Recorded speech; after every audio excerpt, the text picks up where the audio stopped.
اجازت ہے جناب؟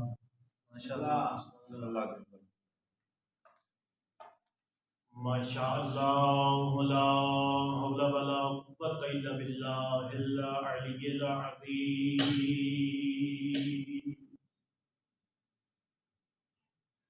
اعوذ باللہ من الشیطان الرجیم. بسم اللہ الرحمن الرحیم. الحمدللہ رب العالمین بارئ الخلائق اجمعین باعث الانبیاء والمرسلین. الصلاة والسلام علی سیدنا و مولانا ابی القاسم محمد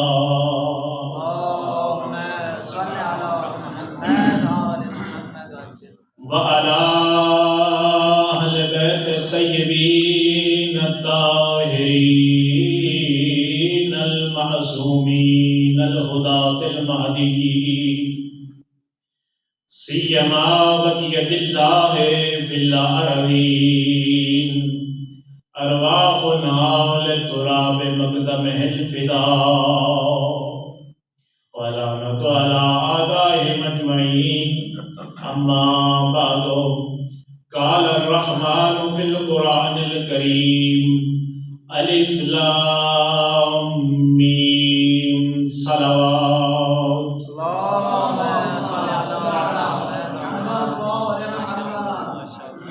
سامعین گرامی، اس مجلس کا انعقاد جو ہے وہ بھائی حسن جعفری صاحب کے مرحومین کے ایصال ثواب کے لیے رکھا گیا.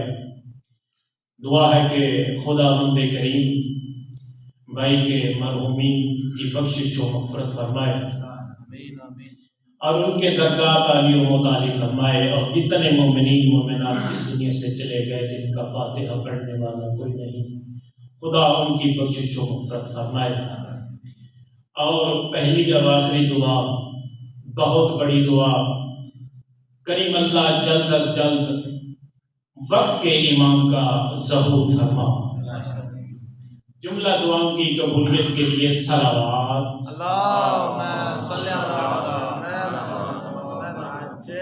سامعین گرامی، زیادہ دیر آپ کے درمیان مزاحم نہیں ہونا چاہتا.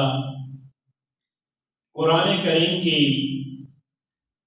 جو آیت میں نے تلاوت کی ہے یہ حروف مقطعات میں سے ہے کہ جن حروف کو اکٹھا نہیں پڑھا جا سکتا بلکہ جدا جدا کر کے پڑھا جا سکتا ہے. علم کوئی نہیں پڑھتا بلکہ الف لام میم کر کے پڑھا جاتا ہے. تو ان لفظوں کا، قرآن کریم کے ان نورانی الفاظ اور حروف کا ذکر کرنے کا مقصد بہت ہی نورانی اور ولائی محفل، خدا آپ کی توفیقات خیر میں اضافہ فرمائے. کوئی دنیا میں ایسا مفسر نہیں ملا، کوئی مترجم نہیں ملا جو ان حروف مقطعات کا ترجمہ اور تفسیر کر سکے، اور ان حروف مقطعات کی کسی مفسر نے تفسیر بھی نہیں کی اور ان مقطعات کا انکار بھی نہیں کیا جا سکتا. تو اسی لیے میں کہہ رہا ہوں کہ ذات علی بھی وہ ذات ہے کہ جن کی تفسیر بھی ناممکن ہے اور ان سے انکار بھی ناممکن ہے. تو میرا دل ہے کہ کچھ مولود کعبہ کے حوالے سے چند اشارات کی خدمت میں عرض کروں. ماشاءاللہ ماشاءاللہ، کیا بات ہے. میر انیس رحمت اللہ علیہ فرماتے ہیں کہ خورشید فلک عکس در تاج علی ہے. واہ واہ، آپ کی سماعتوں کا طالب ہوں. کیا فرماتے ہیں کہ خورشید فلک عکس در تاج علی ہے، یعنی تاج ولایت امیر المومنین کا جو ہے اس کے اوپر کچھ اور در بھی موجود ہیں، اور آسمان کا خورشید بھی اسی ولایت کے اوپر موجود ہے. خورشید فلک عکس در تاج علی ہے، اور خالق کے سوا جو بھی ہے وہ محتاج علی ہے. نعرہ حیدری. یا کیا اور خالق کے سوا جو بھی ہے وہ محتاج علی ہے۔ علی کی قدرت میں کیا نہیں، علی کی قدرت میں کیا نہیں ہے، پھر بھی وہ خدا نہیں ہے۔ تو میں علی کو خدا بھی نہیں مانتا اور خدا سے جدا بھی نہیں مانتا، مانتا ہوں میں علی کو عین خدا۔ عین خدا سے مراد یہ عربی والا عین ہے، اردو والا عین نہیں ہے کہ جس سے مراد عین اللہ بھی اس سے لے لیتے ہیں کہ مانتا میں تو علی کو خدا بھی نہیں مانتا اور خدا سے جدا بھی نہیں مانتا، مانتا ہوں علی کو عین خدا اور اس کے سوا بھی نہیں مانتا۔ اور کیا نصیری کی دیوانگی کہ رب کا کہا بھی نہیں مانتا، کیا نصیری کی دیوانگی کہ رب کا کہا بھی نہیں مانتا اور روک کے رکھا ہے علی نے میری زبان کو، ورنہ دل تو میرا بھی نہیں مانتا۔ کہ جہاں علی امیر کائنات نے ہمیں روک رکھا ہے، کافی ساری حدیث ملتی ہیں کہ جہاں تک ہم آپ کو روکیں تو آپ کے اوپر فرض بنتا ہے اس سے آگے تجاوز نہیں کرتا۔ بر محمد والے محمد صلی اللہ علیہ وسلم۔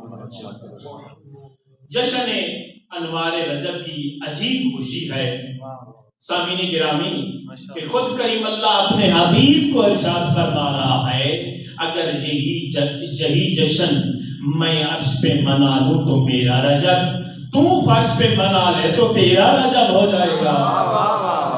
اگر یہی جشن انوار ولادت بسعادت امیر المومنین، اے میرے حبیب اگر یہی جشن میں عرش پہ منا لوں تو میرا رجب، اگر تو فرش پہ منا لے تو تیرا رجب ہو جائے گا۔ اگر محمد والے محمد صلوات۔ لوگ ہمارے اوپر اعتراض کرتے ہیں کہ شیعہ علی امیر المومنین کو رب سے بڑھا چڑھا کر بیان کرتے ہیں۔ سامعین گرامی، یہ کوئی توحید کی تعریف نہیں کر رہے لوگ، بلکہ بغض علی میں یہ بات کر رہے ہیں، بغض علی کو ظاہر کرنا چاہتے ہیں۔ دشمن علی تو کہتے ہیں کہ امیر المومنین کا ذکر کم ہونا چاہیے، لیکن ہم نے خدا سے کبھی علی کو نہیں بڑھایا اور نہ ہی ہمیں بڑھانے کا حق ہے۔ حسن گرامی، رسول اللہ نے ارشاد فرمایا ذکر علی عبادت، علی کا ذکر کرنا عبادت ہے۔ تو رسول نے یہ نہیں فرمایا علی کی زمین والی زندگی کے تذکرے کرو تو عبادت نہیں، بلکہ آسمان کے تذکرے علی کے بارے کرو تو عبادت۔ رسول نے مقید نہیں کیا کہ علی کی زندگی کا کوئی حصہ جہاں بھی پڑھو وہ عبادت نہیں ہے، بلکہ رسول نے مطلق ارشاد فرمایا علی کی زندگی کا کوئی حصہ جہاں بھی بیٹھو، جس حالت میں بیٹھو اور جو بھی محفل علی کے عنوان سے سجاؤ تو ذکر و علی عبادت، علی پڑھو تو عبادت شمار ہوگی۔ فقیر کو حالت نماز میں زکات دو، یہ تذکرہ کرو تو عبادت شمار ہوگی۔ اس قسم کے بہت سارے واقعات ملتے ہیں جو ذکر علی کی مناسبت رکھتے ہیں تو کریم اللہ اس کو عبادت شمار قرار دیتا ہے۔ تو علی کا ذکر کرنا عبادت کیا علی کی عبادت ہے؟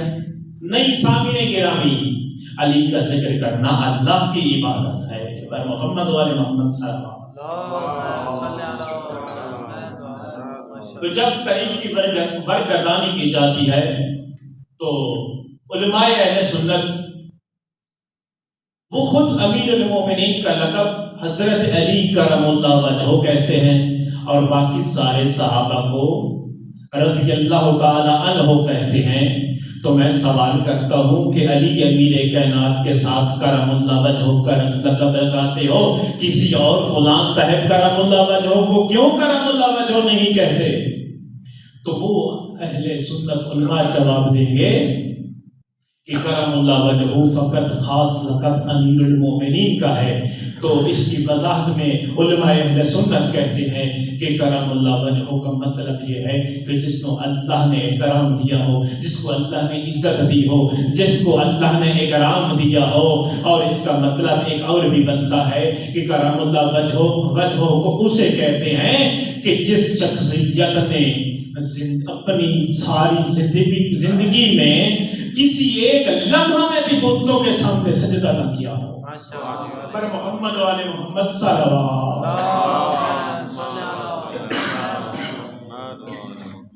اپنی زندگی میں کوئی ایک لمحہ ایسا نہیں گزرا امیر المومنین کا کہ جس لمحہ میں امیر المومنین نے بتوں کے سامنے سجدہ کیا ہو. تو علی 1 سال کا تھا تب بھی جانتے تھے بتوں کے سامنے سجدہ کرنا حرام ہے. علی 2 سال کے ہوئے تب بھی جانتے تھے کہ بتوں کے سامنے سجدہ کرنا حرام ہے. علی نے ساری زندگی میں بتوں کے سامنے کبھی سجدہ نہ کیا. یہ علماء اہل سنت اس بات کی تفسیر کر رہے ہیں. تو یہاں عزیزان محترم 2 باتیں بچتی ہیں کہ جس شخصیت نے کبھی بتوں کے سامنے سجدہ نہیں کیا تو جو بچہ کام کر رہا ہے اس کا باپ بھی تو وہی کام کرتا ہے نا. باپ کی پیروی اس کی اولاد کرتی ہے. تو مجھے کہنے دیجئے اے علماء اہل سنت، اے مسلمانوں، 2 باتوں کی طرف آپ کو دعوت دینا چاہتا ہوں. اگر اس بات کا اقرار کرتے ہو علی وہ شخصیت ہے جس نے اپنی زندگی میں کبھی بتوں کے سامنے سجدہ نہیں کیا. آپ کی توجہ کا طالب ہوں عزیزان گرامی کہ جس شخصیت نے بتوں کے سامنے سجدہ نہیں کیا، پھر مجھے کہنے دو یا امیر المومنین کو امام مانو یا ابو طالب کو مومن مان لو. نعرہ حیدری ماشاءاللہ بارک اللہ. بر محمد و آل محمد صلوات. علی امیر کائنات کی مادر گرامی جب وضع حمل کی حالت میں تھی تو کعبہ کے قریب گئی. تو جب عورتوں کی یہ خصلت ہوتی ہے کہ کوئی دیوار کوئی کمرہ گرنے والی ہو، ویسے انسان کی فطرت میں ہے تو وہ اس سے دور بھاگتے ہیں، نزدیک نہیں جاتے. تو عورتوں میں بھی فرق ہوتا ہے نا. یہ کوئی عام عورت نہیں تھی، یہ کوئی عام خاتون نہیں تھی. سامعین گرامی مجھے نہیں پتا آپ کس خیالوں میں امیر المومنین کا جشن سماعت فرما رہے ہیں. یہ کوئی عام مزدور نہیں تھی، یہ کسی فرار کی ماں نہیں تھی بلکہ حیدر کرار کی ماں تھی. یہ کسی فرار کی ماں نہیں تھی بلکہ حیدر کرار کی ماں تھی جو نہیں ڈری تھی. جب درار پڑی کعبہ کے صحن میں داخل ہوئی، جوف کعبہ میں داخل ہوئی تو یہ مولود مسعود 3 دن تک اللہ کا مہمان رہا اور یہ مزدور بھی اللہ کی مہمان رہی. اور کعبہ کی چابیاں تو حضرت ابو طالب کے پاس تھی. اگر ابو طالب اپنی زوجہ کو یہ چابیاں دے دیتے تو سب مکہ والے کہتے تو اب تو علی نے کعبہ میں آنا ہی تھا. تو یہی تو وجہ تھی. یہاں سے یہی محسوس ہوتا ہے کہ اللہ کی طرف سے کوئی خاص پیغام آیا تھا کہ جس کی وجہ سے پہلے اتنے 3-4 بیٹے تو پہلے بھی ابو طالب کے پیدا ہوئے تھے. جب پہلے 4 بیٹے پیدا ہوئے تھے تو اس وقت تو حضرت ابو طالب کی زوجہ جناب فاطمہ بنت اسد کعبہ کے قریب نہ آئی تھی، وہ تو گھر میں پیدا ہوئے تھے. تو یہاں یہ محسوس ہوتا ہے کہ اللہ کی طرف سے کوئی خاص ہی پیغام آیا تھا. بر محمد و آل محمد صلوات. عزیزان گرامی تو یہی تو وجہ ہے علی کو فضیلتوں کی ضرورت نہیں بلکہ فضیلتوں کو علی کی ضرورت ہے. عزیزان گرامی کہ جن لوگوں نے علی امیر کائنات کے در سے کسی وقت یتیم بن کے آتے ہیں، کسی وقت اسیر بن کے آتے ہیں، کسی وقت مساکین مدینہ بن کے آتے ہیں، تو اس گھرانے کی وجہ سے وہ بھی عزتیں پاتے ہیں اور یہ بھی عزتیں پاتے ہیں. پر محمد و آل محمد صلوات. تو اسی لیے سرکار حضرت ابو الفضل پہلا خطبہ جب کعبہ کی چھت پر ارشاد فرمایا تو ارشاد فرماتے تھے حمد ہے اس پروردگار کی اور اس کعبے کو پرعظمت اور بااحترام بنانے والی وہ شخصیت ہے جبکہ جب حسین کے بابا کے قدم اس بیت میں آئے یہ بیت قبلہ بن گیا. حسین کے بابا کے قدموں کی وجہ سے یہ بیت بیت نہیں رہا بلکہ یہ قبلہ بن گیا۔ سامعین گرامی پوری توجہ، ذرا 13 رجب کی رات کے حالات کو دیکھو، یہ کس نے بت کدے کو سجدے کے قابل بنا ڈالا؟ یہ کس نے بت کدے کو سجدے کے قابل بنا ڈالا؟ اور کہا ہے جس نے ابو طالب کو عمر بھر کافر، اسی کافر کی زوجہ نے کعبہ کو قبلہ بنا ڈالا۔ یہ کس نے بت کدے کو سجدے کے قابل بنا ڈالا؟ اور کہا ہے جس نے ابو طالب کو عمر بھر کافر، اسی کافر کی زوجہ نے کعبہ کو قبلہ بنا ڈالا۔ کہ جب مرتضیٰ مصطفیٰ کی آغوش میں آئے، جب علی مرتضیٰ محمد مصطفیٰ کی گود مبارک میں آئے، تو سب سے پہلے علی امیر کائنات نے رسول اللہ کے چہرے پر نگاہ ڈالی۔ تو جب علی امیر کائنات نے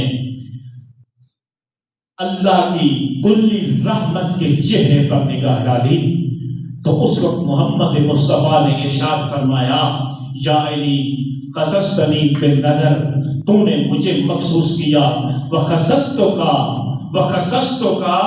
بالعلم، میں نے تجھے اپنے علم کے ساتھ مخصوص کیا۔ تو میں کہتا ہوں یہ بچہ بھی عجیب ہے، عجیب ولادت و سعادت ہوئی۔ 3 دن کے بعد جو رسالت کے چہرے پر ایک نگاہ ڈالنے سے رسالت کا سودا کر لیتا ہے، 3 دنوں کے بعد رسالت کے چہرے پر نگاہ ڈالنے سے علم رسالت کا سودا کر لیتا ہے، اور جوانی کے عالم میں رسول کے بستر میں ایک نیند سو کر مرضی پروردگار کا سودا کر لیتا ہے۔ بر محمد و آل محمد صلوات۔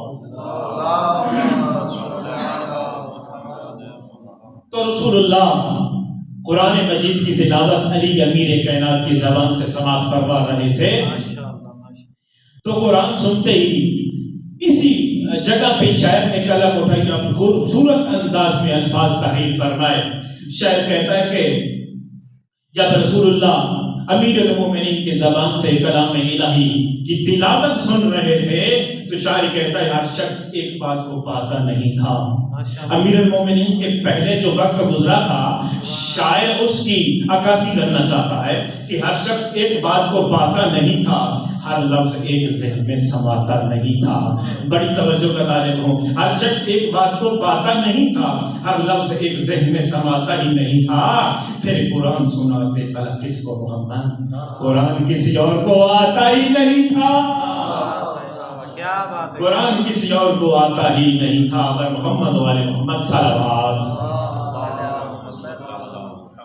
2-4 منٹ اور آپ کی ذہنوں کو تمام کرنے لگا ہوں کہ یہی علی امیر کائنات نے جو اتنی عظمت کے مالک، تو سرکار جب مناجات کرنے آتے ہیں اللہ کی بارگاہ میں، تو اپنے لیے کس بات میں فخر محسوس کرتے ہیں؟ سرکار کی مناجات میں جو جملہ ہے، الہی کفا بالعزت ان اکون لک عبدا، اے پروردگار میرے احترام اور عزت کے لیے اتنا ہی کافی ہے کہ میں تیرا عبد ہوں، اور میرے فخر کے لیے اتنا ہی کافی ہے کہ تو کریم اللہ میرا رب ہے۔ اذان گرامی، امیر المومنین اپنے ماننے والوں کو کیا سبق دے رہے ہیں کہ اذان گرامی سامعین محترم، کبھی دنیا میں کے لالچ میں آ کر ایسا نہ ہو جانا کہ کسی بڑی شان والی کار، بڑی شان والی کوٹھیوں کو دیکھ کر اپنی عظمت کا سودا نہ کر لینا۔ یہ نہ کہنا کہ میری بڑی عظمت ہے، میں بڑے بینک بیلنس والا ہوں، میرے پاس تو اتنے پیسے ہیں، میری تو لوگ اتنی عزت کرتے ہیں۔ یا کچھ لوگ تو ایسے ہو جاتے ہیں کہ لوگ عزت کرتے ہیں، کریں تو وہ اپنے آپ کو عزت دار شمار کرتے ہیں۔ آؤ امیر المومنین کیا ہمیں سبق دے رہے ہیں، درس دے رہے ہیں، فرما رہے ہیں کہ کریم اللہ میری عزت کے لیے اتنا ہی کافی ہے کہ میں تیرا عبد ہوں، کہ کریم اللہ کی اطاعت اور پیروی کرنے کے اوپر ہمیں فخر اور مباحت کرنی چاہیے، نہ کہ اپنے آپ کے اندر تکبر اور بڑائی کو بیان کر کے اپنی عزت میں اضافہ کرنا چاہیے۔ تو ایک جملہ امیر المومنین کی حکمت کا عرض کرتا چلوں، اور اس کے بعد آداب معاشرت کے ایک جملہ عرض کر کے آپ کی زحمت تمام کروں گا۔ ارشاد فرمایا کہ اپنے آپ کو کم قیمت پہ نہ بیچو ورنہ ہلاک ہو جائے گے۔ من عرف قدرہ، کہ جس نے اپنی قدر کو پہچانا وہی کامیاب ہوا، جس نے اپنی قدر کو نہیں پہچانا وہ ہلاک ہوا۔ کچھ بندے تو اپنی قدر اتنی کم کر دیتے ہیں، کچھ تو ایک چائے کے پیالے کے بدلے اپنی عزت بیچ ڈالتے ہیں۔ کچھ لوگ کسی حوالے سے کسی سے پیسہ روپیہ لے کر وہ عزت خراب کر دیتے ہیں۔ امیر المومنین ارشاد فرما رہے ہیں کہ اپنے نفس کی قیمت فلا تبیعھا بغیرھا، اپنے نفس کی قدر اور قیمت جنت سے کم نہیں ہے۔ اپنے نفس کی قیمت کو بیچو تو جنت کے مقابلے میں بیچو۔ یہ امیر المومنین نفس کی قیمت بتا رہے ہیں، اور روح کی قیمت بتاتے تو اس میں یہ ملتا ہے کہ روح کی قیمت یہ ہے لقاء اللہ ہے، مرضی پروردگار ہے۔ سامعین گرامی، پھر ارشاد فرمایا المرء محبوب تحت اللسان، کہ انسان وہ بات کرے کہ جس بات کا روز قیامت حساب بھی دے سکے۔ کیا بات ہے؟ ایسا نہ کہے کہ زبان کے ساتھ جو بھی زبان پہ آئے، اتنا لحاظ نہ کرے کسی کی آبرو جا رہی ہے، کسی کے بارے میں کچھ علماء کے بارے توہین کر رہا ہے، کوئی اپنی زبان استعمال کرتا ہے تو والدین کی نافرمانی میں استعمال ہو رہی ہے، کوئی زبان استعمال کرتا ہے تو اپنے اساتذہ کرام کی توہین کر رہا ہے۔ تو اس لیے علی امیر کائنات حکیم امیر کا یہ جملہ حکیمانہ جملہ ہے، ارشاد فرماتے ہیں کہ انسان کو چاہیے اپنے منہ سے زبان سے ایسے الفاظ کا استعمال کرے کہ جس کا حساب وہ روز قیامت دے سکے۔ پھر ارشاد فرمایا کہ انسان کی قیمت اتنی ہے جتنا وہ احسان کرنا چاہتا ہو۔ بس آخری جملہ آپ کی ذہنت تمام کہ آداب معاشرت میں سے ارشاد فرمایا کہ جو بندہ، کتاب کا نام الارشاد ہے اور جلد نمبر 1 ہے، کہ جو بندہ کسی سے کوئی چیز مانگ لے تکن اسیرا، تو ساری زندگی اس کا اسیر بن کے رہ جاتا ہے، اور جو بندہ کسی کے اوپر احسان کر دے تکن امیرا، ساری زندگی وہ بندہ اس کا امیر بن کے رہ جاتا ہے۔ جو بندہ کسی کے برابر کی زندگی گزارے تکن نذیرا، تو وہ اسی کی مثل اور اسی کے برابر ہی دنیا میں زندگی گزارتا چلا جاتا ہے۔ تو آخری شعر کے ساتھ میں اپنی بات کو تمام کرنے لگا ہوں۔ علی کا ذکر کرو روشنی کے لہجے میں، علی کا ذکر کرو روشنی کے لہجے میں، کہ خدا کا نور ہے شامل علی کے لہجے میں۔ اگرچہ لہجے بلاغہ ہے آدمی کا کلام، مگر یہ بات کہاں ہے آدمی کے لہجے میں۔ بر محمد و آل محمد صلی اللہ